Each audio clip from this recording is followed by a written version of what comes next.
Hello, everybody. Welcome back to JUCO Cover 3. We are live in the NJCAA Network studio here in Charlotte, North Carolina. And joining us virtually, as always, is Alin Edward. Alin, thanks for joining us. Excited to talk about some JUCO ball. Yes, sir. We back for another week. Yeah, let's dive into Mississippi, where the competition is fierce right now. There are maybe 7 different teams that are firmly in the mix for the MACCC playoffs. But last Thursday, it was number 10 Copiah Lincoln that got their shine, going on the road and defeating number 4 Mississippi Gulf Coast. Couldn't have scripted a better start for Colin defensively. Here were the first 4 Bulldogs drives. Turnover on downs, interception, and another turnover on downs. In that time, the Wolves jumped out to a 20-0 lead thanks to QB Jalen Pettaway and a monster run from running back Martavius Boswell. Gulf Coast would chip away with one of the top quarterbacks in all of junior college in Landon Barnes.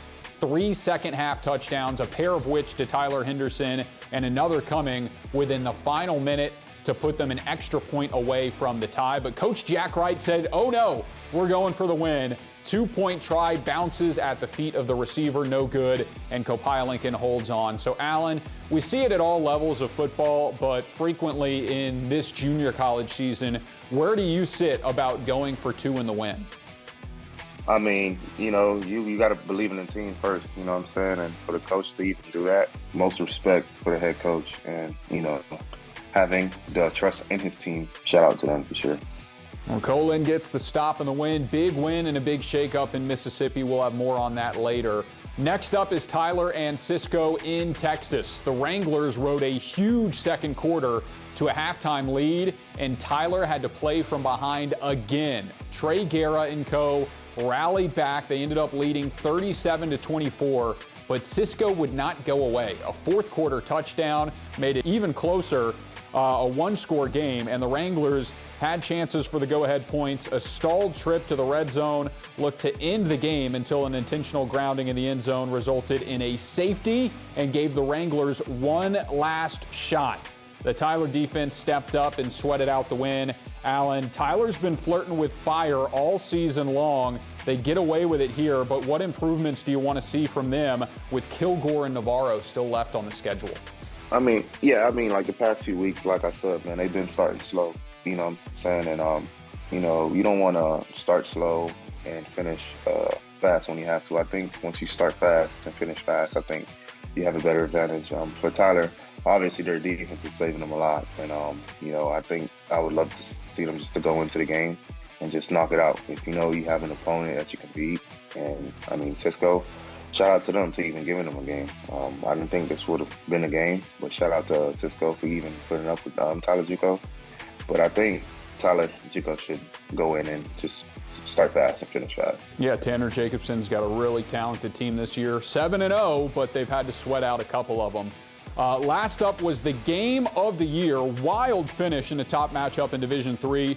Number 1, North Dakota SCS at home, about to close the door on number 3, Rochester, who was out of timeouts with 1:15 left. The Wildcats decide to throw it, and disaster strikes. Interception. Yellow Jackets make them pay. Go-ahead score with 26 seconds remaining. Not dead yet, though. A Hail Mary on the final play of the game for the Wildcats was caught off a deflection, and the receiver was tackled at the 1-yard line, and that would be all she wrote. So Rochester upsets the number 1. Do you think that's the craziest ending of the year so far? Yeah, by far. I think it is by far the craziest ending this year, for sure. Deflection and tackled at the 1-yard line. A crazy, crazy ending and a huge shakeup in the Division III polls as we wrap up the recaps from last week. All right, we'll send you to a break. When we come back, we've got upcoming matchups, a couple of huge matchups with Division I playoff implications. Be sure to be tuning in. For the last 87 years, the NJCAA has provided academic and athletic opportunities to thousands of student athletes. However, several rules make it more challenging for two-year college transfers. Recently, 16 national coaches associations, led by the National Fast Pitch Coaches Association, sent a request for change to NCAA leadership to make the rules the same for all transfers. We commend their leadership and stand together in support of same game, same rules.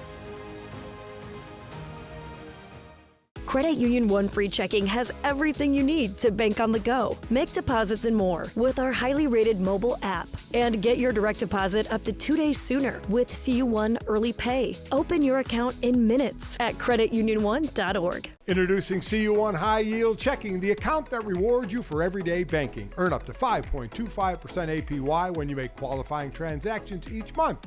No minimum or opening balance required. Get started at cu1.com/high yield checking. Hey everybody, welcome back to JUCO Cover 3. Zach McKinstry and Alin Edward. Let's dive into the big matchups this weekend.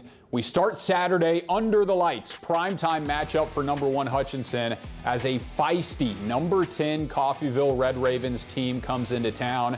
The key stats in this one, Hutch has entered the red zone 26 times this year. They've scored touchdowns on 20 of them. That's second best in the NJCAA for the Blue Dragons. And Coffeyville, their bread and butter this year has been time of possession, 31.5 minutes a game on average, which is top 5 in the NJCAA.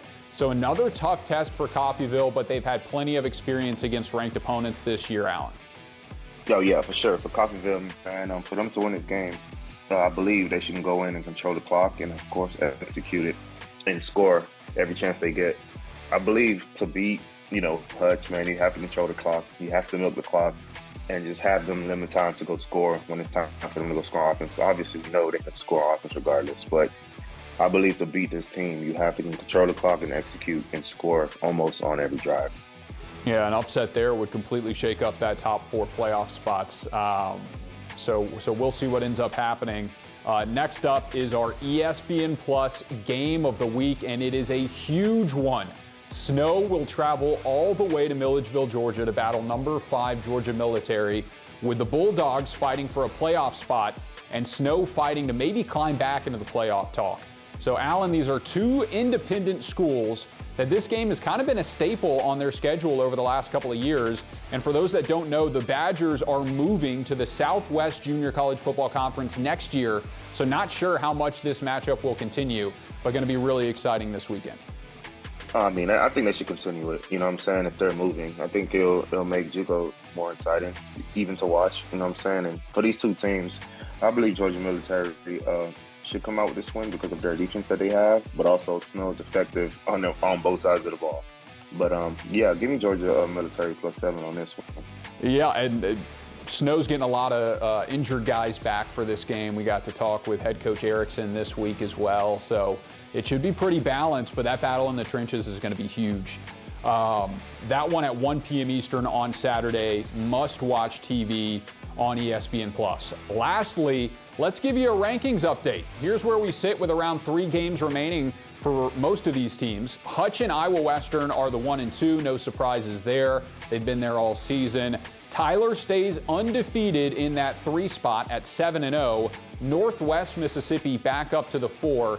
And I'd say 10 of the 11 teams in the rankings behind them have a realistic shot at that 4th spot. You got Garden City, Colin, Trinity Valley, and Gulf Coast, and Butler with only 1 loss. And then Coffeyville, Navarro, Hines, and Itawamba with just 2 losses, but all of those teams still in contention. So depending on how the regular season and conference championships play out, that 3 or 4 spot could be up for grabs. So Alin, who's your dark horse? Ooh. Man, I'll say Garden City. That's a team that's been faced with adversity all last year. And, usually when things like that happen to a team, they'll come in the following year not being able to live up to expectations. So for Garden City, man, they've been playing hard out. I believe they'll be there. Of course, they'll have to win out and play better. So I believe Garden City will be there. All right, one more break. When we come back, we've got a player to watch. Don't go anywhere as we come back on NJCAA JUCO Cover 3. What makes a life a good one? Is it our adventures? Or the friends we find along the way? Is it the challenges we conquer together? Maybe it's the people's lives we touch every single day. So, what makes a life a good one? You'll have to figure that one out for yourself. Good morning. Why so serious? Great shot. Car's 250. You got it. Greenside bunker, land short. Trust your line. There's plenty of green. Breaks towards the water. Lots of coaching today, huh? We're one up. When you strive to be the best, you need the right insights. Zurich has insurance solutions and risk strategies to help prepare your business for tomorrow. Welcome back. One more segment here on JUCO Cover 3. It's Alin Stock Risers. We've got plenty of talented players across the junior college landscape, and today we're focused on Iowa Western and those defensive backs. They have been really tough all year long, and Alin, one has stood out to you. Oh yeah, for sure. This one is number 21, Asa Locks, about 6 feet, 180. I've been watching this kid for a while. Very long at 6 feet. He's very patient in his, backpedaling. He can make plays, attack the ball. What I really love about this kid, he's not afraid to tackle. You can put him in the box, in the nickel, and he's going to go make that tackle if he wants. Usually corners aren't really physical, but the game has been changing now. Coaches will want more corners who are going to come down and tackle, and of course covered. That's what I love about him. He's going to come in and fit in and throw his helmet in there and tackle, for sure. So Asa Locks is a rising kid, and you can also put him at safety too. You know what I'm saying? And I love what he can do. I love how he attacks the ball. I love how he runs to the ball and tackle. So Asa Locks is for sure the player of the week for me, and the spotlight kid we should be talking more about very soon. Yeah, versatile guy in that defensive back room for Iowa Western, who's got a legitimate chance at another national title this year. We'll see if it ends up playing out that way.